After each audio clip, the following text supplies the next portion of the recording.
Yo, what's up guys? Welcome back for another Yu-Gi-Oh! Pro Duel video. Exorsisters, new archetype. It was revealed a couple of days ago. We had finally found the time to, test them thoroughly. So let's take a look. This is the current deck list. Some things that might, seem odd or at least strange is the two Ties of the Bread. Ties is... the thing is that this deck kind of reminds me of Magical Musketeers in some way, while on the... well, no. I mean, Ties in Magical Musketeers is fantastic. In here, it kinda pumps out more sisters to your side of the field, but the huge problem of the deck is that it's super passive and it's super reliant on your opponent's deck. The gimmick of the deck is that if you happen to control your effects, regular effect, Exorcister monsters on your side of the field, as soon as your opponent uses something from the graveyard or changes something in their graveyard, like banish something, get something back, whatever, you can use all of your regular effect Exorcister monsters on the field and kinda go for like a rank up or a rank 1 Exceed play to pump out their, Exceed monsters. So it's basically a 1-card Exceed play, but your opponent needs to manipulate its graveyard, right? So banish something, get back something, and so on. At this point of the duel, or at least playtesting, I made some like, made some changes throughout playtesting, and I also eventually added in the, what is it called, the F-Zero package, because the thing is that your Exorcister Exceeds will only gain the beneficial, I was about to say floodgate effects, not really, depends on which monster, right, but they'll get that effect only when, at least the turn they are summoned. So there is one that banishes 1 card from your opponent, there is one that prevents both players from, let's say, special summoning from the graveyard, one prevents, monster effects, or at least any card effect from being activated in a graveyard, so that's cool. One is like a bounce effect, but this is the best one, I guess, to go first, because upon detach, you can search your Exorcister spell or trap, and mostly you'll be searching their MVP, which is this one, the trap card that reveal, and it's basically a rescue rabbit. So special summon 2 Exorcister from the deck. During the end phase, they be sent back to the deck, but the thing is that you'll be using the trap as soon as your opponent like activates a card or does any form of interaction with the graveyard, banish something or whatever. And you just saw is when your Exorcister monsters on your side of the field, or when they are face up on your side of the field, if your opponent like manipulates his graveyard, you'll gain those beneficial, 1-card Exceed. So that's cool. And then most of the time you'll be going for the most left one. Again, that's the one that searches the spell or trap by detaching. That's only during your turn. But most importantly, the turn it's summoned, you can banish a card from your opponent. So again, that's super strong. Other options depends on the matchup, but I believe I went for the Exorcister Exceed that prevents both players from special summoning from the graveyard. I think so. So that's cool. I'm looking at decks that, for example, like Drytron, Salamangreat, those decks, they are Dragon Link, they are playing cards that have the capability to special summon something from the graveyard, so that kind of blocks those decks during their turn. So that's all cool.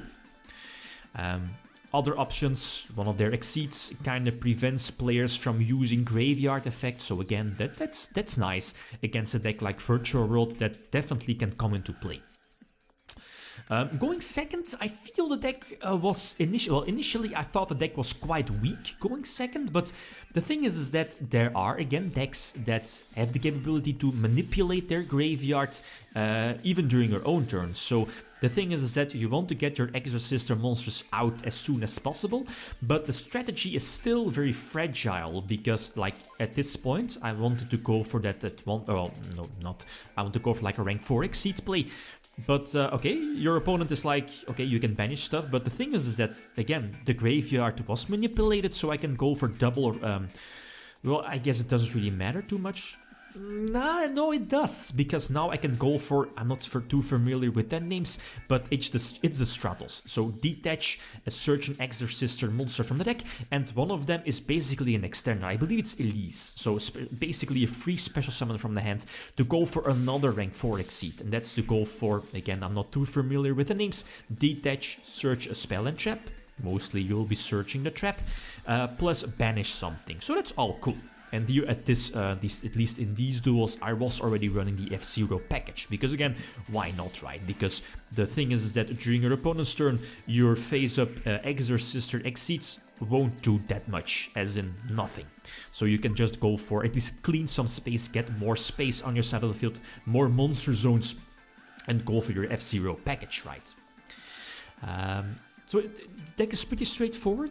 What I was saying is that I'm at least I'm only running 2 ties. You could definitely go for a third one, but again, the problem is that you can't go for any special summon after that. Going first, you'll just pass, like what you're seeing now. So this is cool. I mean, one of them has the capability to draw one, and the other one has the capability to send back one Exorcister card to draw one. So that's all cool. Those free draws definitely help out. And the thing now here is that your Exorcister regular monsters, they don't do anything.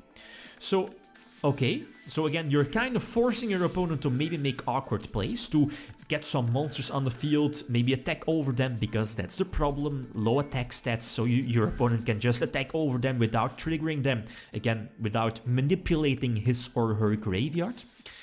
But the thing is that, okay, your opponent is maybe making like some awkward plays, but eventually, like what happens here, 2 Exorcister monsters on the field, eventually your opponent is forced to kind of manipulate his graveyard, and you know, that will result in those 1-card Exceed plays, right? So that's cool. This was a misclick on my part. I was like, quick, at least I want to go for the Exorcister Exceed that has the capability to bounce back a card from your opponent, like a compulse effect. This one is only, I feel, a one-off. It kind of gives your Exorcister monsters more attack, so I mean, that's cool. But in most situations, it could be like Zeus' father, right? Because again, Zeus is there, why not? You're wearing like an Exceed deck. I feel that this particular opening play is the best. It's you're going for your Exceed summon on summon number 4, so you're still playing under Nibiru, or prevent your opponent from using Nibiru, because again, only 4 summons. Here I take the guess because you just want to have your trap. The trap is so important. If there is a Nibiru, okay, that's fine. No Nibiru, okay, cool. I'm still in this because again, eventually your opponent is forced to manipulate his graveyard, and again, you can just chain the trap and go for double rank 1, or at least double Exceed plays, right? 1-card Exceed plays. I'm going for the 2 that again blocks both players from special summoning from the graveyard, plus the other one blocks both players from using effects in the graveyard. So again, quite crucial. No searches, no ban. Well, you know how it works. This was, I guess, my small mistake. Their one of the spells is their quick play spell, the one you saw here. I'm not a huge fan of it. 2 reasons, because you can only use their the quick play spell it basically gives you a 1-card Exceed summon. Again, target any Exorcister on your side of the field to go for an Exorcister from the extra deck, but with a different name from the ones you're already controlling. And so again, what I was saying, 2 things that I don't like this quick play spell is that you can only use it during your opponent's turn, so again, somewhat passive. Plus, and that's something I've mentioned before, you can only special summon an Exceed that you don't control, or at least a name that you don't control. So, I'm not a huge fan of it, but I feel a 2 of the quick play is fine. The continuous, on the other hand, is decent.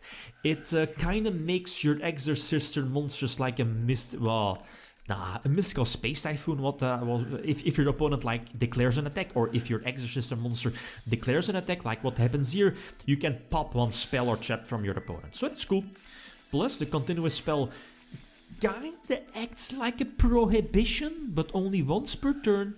Like, it's a continuous spell, and as soon as you, at least if you Exceed summon an Exorcister monster, you can declare 1 card name. Can be everything, and as long, until the end phase, I think it is, that card name, its effect on the field will be negated. So let's say it won't negate an Nibiru in hand, if I'm not mistaken, should be. But most of the time, I'll guess I'll be calling Impermanence, for example. Then again, your opponent can just chain Impermanence, as you just saw, so yeah, okay, it does have its advantages and disadvantages, but a 2 or 3 off for that spell is definitely fine. But yeah, the thing with the deck is, it's super straightforward. Your opening plays are always going to evolve the Exceed. You know, you saw me making multiple times. Detach, Surge their Trap, and potentially banish something on the field if you happen to go second.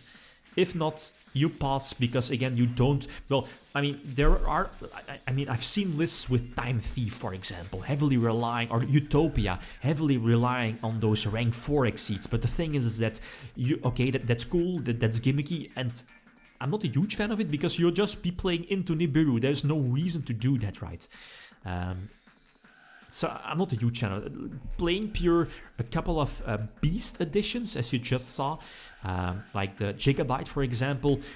Your main play to go to is make that one card, at least that Exceed, that gives you the capability to Surge a Trap, and that's, I guess, it. Again, you don't want to play into Nibiru. It doesn't really make much sense to like pump out 2, maybe even 3 Exceeds if you can, because that's not how Exorsisters want to work. Again, you want to have those effect monsters and kind of force your opponent to, you know, play into your trap, for example, and make those 1-card Exceeds as soon as your opponent like manipulates his graveyard, right?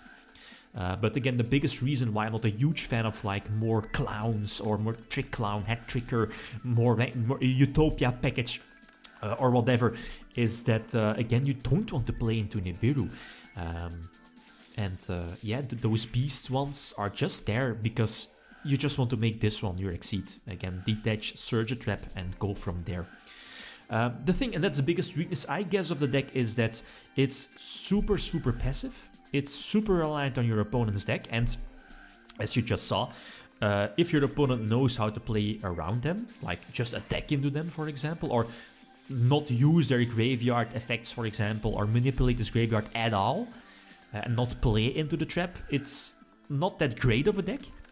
But the thing is that, okay, you can build your deck, you can play, you have to, and that's, Exorcister is not a, well, it's a difficult deck to play because you need to anticipate your opponent. Like, when your opponent has no other options to eventually your opponent is forced to interact with his graveyard, right? And then that's where Exorsisters take the cake. That's cool.